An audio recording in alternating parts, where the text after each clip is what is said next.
Me encuentro con una de las personas que quizá ha podido acompañar más de cerca el pontificado de Francisco, es Austen Ivereigh.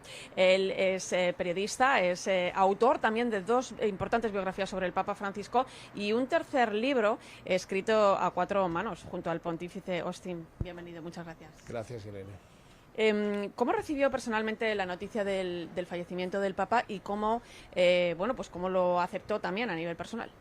Yo creo que no lo acepté por bastante tiempo hasta que la noche del martes fui a la capilla de Santa Marta para ver el cadáver y ahí me impactó mucho, o sea, el hecho de que ya no está. Entonces soy uno de los muchos huérfanos que ha dejado. También pensé que nos ha legado una misión y esa misión es ahora la que tiene que definir hasta cierto punto mi vida, la vida de otros y la vida de la iglesia. Y eso ahí, o sea, ha muerto una persona con quien yo tenía un efecto enorme y él me quería a mí.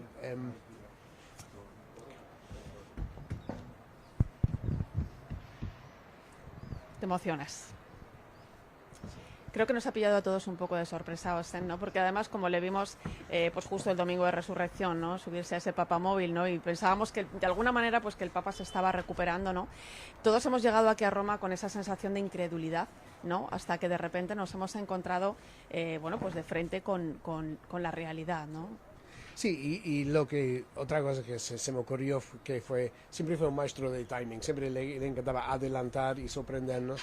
Y el hecho de que se fuera tan rápido, tan repentinamente, tan tranquilamente también, pero en la semana de la resurrección me pareció extraordinario. Así que sentía, todavía siendo mucha tristeza, pero también gratitud sobre todo, gratitud por el testimonio que él dio a todos, pero también el impacto que tuvo sobre mí y sobre mi comprensión de lo que significa ser un católico en esta época. Usted ha dedicado una parte importante de su carrera a investigar, ¿no? Y a narrar también el pontificado y la figura del Papa Francisco, ¿no? ¿Cómo nace su interés por él? ¿Qué le lleva, qué le conduce a tomar la decisión de convertirse en su biógrafo? Bueno, me acuerdo que un par de meses después de su elección, en 2013, se me vino la idea, el convencimiento de que necesitaba escribir su biografía.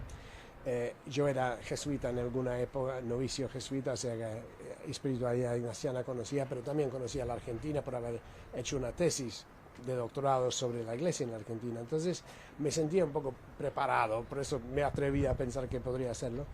Entonces fui a la Argentina, no lo conocía directamente a él en esa época, pero fui a la Argentina, hablé con decenas de personas que lo conocían y fui y escribí El Gran Reformador, se llamaba al año siguiente. A partir de ese momento me di cuenta de que, bueno, básicamente mi vida iba a estar definida hasta cierto punto por la misión de entenderlo y explicarlo, sobre todo al mundo anglosajón, que me parecía que nunca lo entendió bien, siempre lo mal entendía, digamos. Entonces me sentí esa misión desde el principio, pero no me senté con él, o sea, no tuve un encuentro personal con él, aparte de algunos saludos, hasta 2018, cuando él me pidió una reunión y ahí, desde ahí, digamos, nos quedamos, desde ahí creció una cercanía. Bueno, dos biografías y luego durante el confinamiento que llegó un libro escrito a cuatro manos. Sí, él decía durante el confinamiento, durante la Pascua de 2020, de esta crisis no podemos salir iguales, o vamos a salir peores o mejores.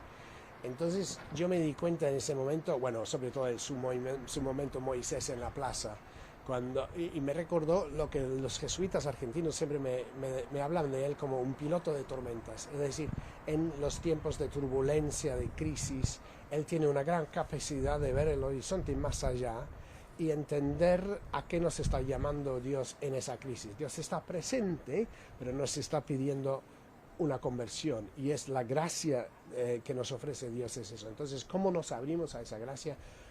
¿Cuáles son los obstáculos que previene esa apertura, ¿no? Que socava, digamos, esa apertura? Entonces lo que le pedí fue dirección espiritual para la humanidad.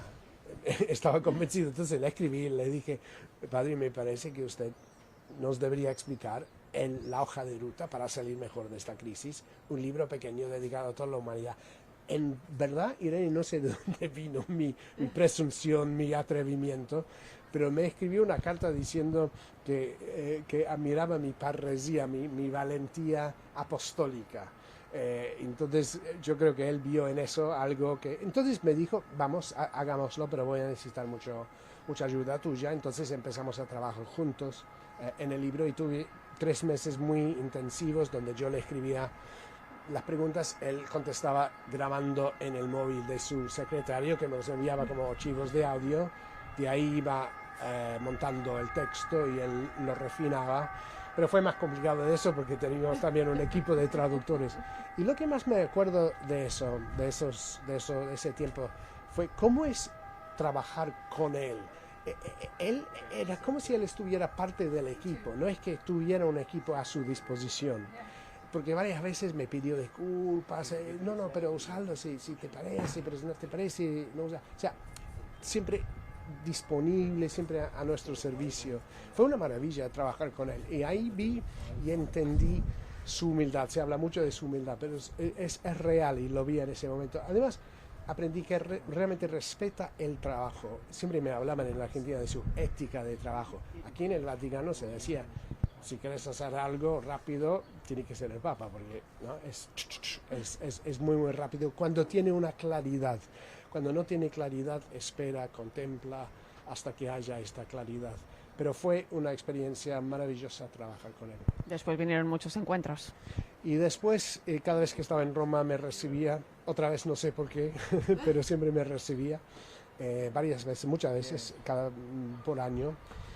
Hasta la última vez que lo vi fue en diciembre, cuando hubo el consistorio de crear cardenales, y lo vi, y ahí ya tenía una bronquitis. De hecho, fue la bronquitis creo que nunca dejó, en realidad. Y ya le costaba bastante hablar, lo encontré cansado. Entonces le dije, padre, yo no voy a hacerle un montón de preguntas como siempre, porque usted necesita descansar su voz. Entonces me dijo, no, ok, está bien, pero quédate, hablemos, porque me gusta escucharte, ¿no? Soy muy porteño, me gusta escucharte, contame cosas. Y fue una muy especial, porque era como visitar a un abuelo, digamos, ¿no? Entonces salí de ese encuentro, bajé en el ascensor y se me vino la convicción en ese momento que no lo iba a ver más. Bueno, de hecho luego arrancó el jubileo, los primeros que vinieron aquí fueron los periodistas y venían todos también comentando un poco el estado del Papa Francisco, ¿no? Cómo le habían encontrado. ¿En qué papel juegan conceptos como sinodalidad, misericordia, periferia, ¿no? en una lectura que podamos hacer de su pontificado? Si yo tuviera que identificar un hilo conductor en el pontificado, tal vez sería la encarnación, la demostración de lo que él siempre llamaba el estilo de Dios. Es decir, cómo Dios está con nosotros es como nosotros estamos llamados a ser con otros. Es una forma de tratar a las personas que él ejemplificaba. Yo puedo testimoniar, pero un montón de personas dirán lo mismo, que cuando estabas con él, o uno a uno o en grupos, siempre te dejaba sintiendo visto, reconocido, amado, en paz. Y muchas veces se me ha ocurrido que debería haber sido así para los discípulos después de estar con Jesús, ¿no? Esa sensación, esa capacidad entonces de hacer sentir a los otros reconocidos, dignos, es el estilo de Dios. Entonces una iglesia que puede no solo comunicar, pero puede encarnar esa forma de tratar a las personas. Es una iglesia que cautiva, que atrae. Entonces me parece que nos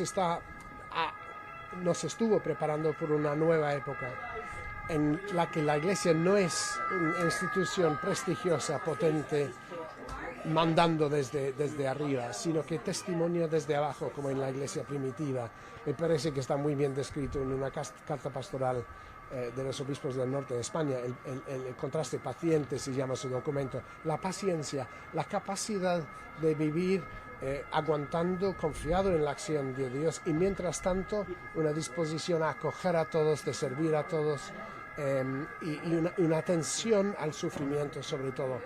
Esa cultura, vamos a decirla, esa forma de ser, cautiva en una época sobre todo brutal, tecnocrática, impaciente, violente, ¿no?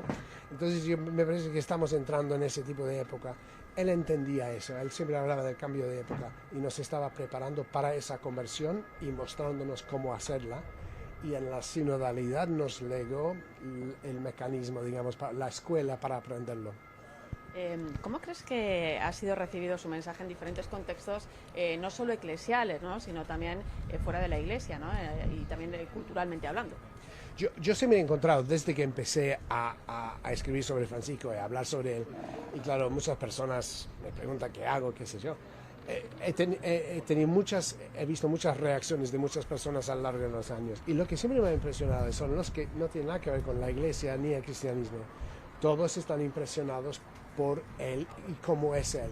Reacciones como, me gusta mucho este papa, o sea, me encanta cómo está con la gente. O sea, es decir, el pueblo fiel, como él lo llamaba, el pueblo fiel lo entendía y reconocía eso. A veces dentro de la iglesia eran incapaces de ver eso, tal vez porque les amenazaba de alguna forma, ¿no? Y eso es algo que me parece importante, que él nunca buscó la popularidad.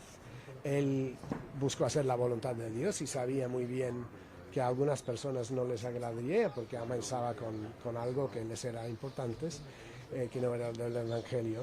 Entonces él vivía así, siempre con esa disposición a hacer la voluntad de Dios, a crear un mundo mejor y más digno donde todos pueden sentirse en casa. Y fue su énfasis fue muy claro en ese respecto. Cuando él veía con claridad eso, la voluntad de Dios era como una topadora y a veces tuerco, como él también aceptaba. O sea, una combinación extraordinaria de características. Ahora con la reciente muerte del Papa Francisco, ¿cómo cree usted que debemos mirar pues este momento de la historia de la Iglesia, ¿no? O sea, ¿qué desafíos va a tener que atender el próximo sucesor de Pedro? Yo creo que los cardenales en este momento se están reuniendo, no tanto en estos días, pero después del funeral van a empezar a preguntarse qué tipo de papa necesitamos para el mundo de hoy. Van a tomar en cuenta el legado de Francisco, pero van a buscar el sucesor de Pedro, no el sucesor de Francisco. Y el mundo ha cambiado. O sea, cuando el Papa estaba en el hospital se derrumbó el orden mundial, digamos. Entonces, ¿qué tipo de iglesia necesitamos para un mundo más brutal y más violento?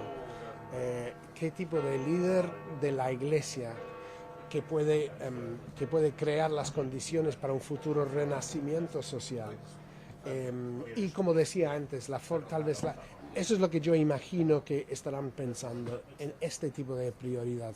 Como historiador, yo pienso hace 100 años en el pontificado de Pío XI, durante otra época de dictaduras, donde la prioridad era hasta cierto punto proteger la iglesia de la persecución y de crear una cultura dentro de la iglesia que fuera luego, después de la guerra, capaz de ayudar a renacer la sociedad. Esos son pensamientos míos, no sé si los cardenales estarán pensando igual. Bueno, estarán inspirados por el Espíritu Santo, con lo cual... Esperemos que, como decía el padre general de los jesuitas, el nuevo papa, quien sea que fuera, de donde sea que fuera, tiene que tener esa visión universal, porque la universalidad de la iglesia es algo muy patente hoy en día. Una mirada más personal, Osten, ¿qué ha supuesto para usted acompañar a Francisco desde la escritura y desde el análisis, ¿no? Durante tantos años? Bueno, es una mezcla extraña de...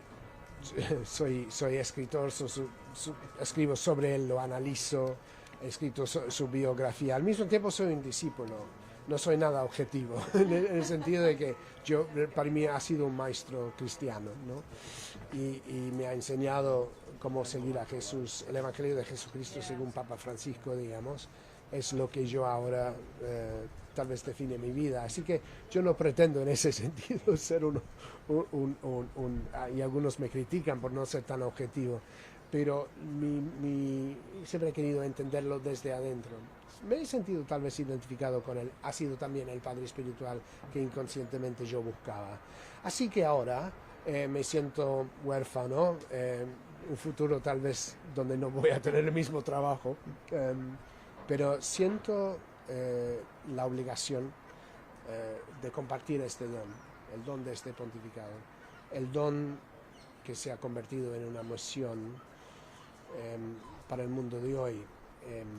Y yo creo que los cardenales también van a pensar así, que nos ha legado algo tremendamente importante que tenemos que desarrollar, tenemos que edificar la Iglesia del futuro sobre los cimientos que nos ha legado, y ahí va avanzando la Iglesia en la historia. Pero yo creo que hay algo muy particular en él. Alguien me dijo, un analisador más inteligente que yo, que él es el primer papa de esta nueva era global.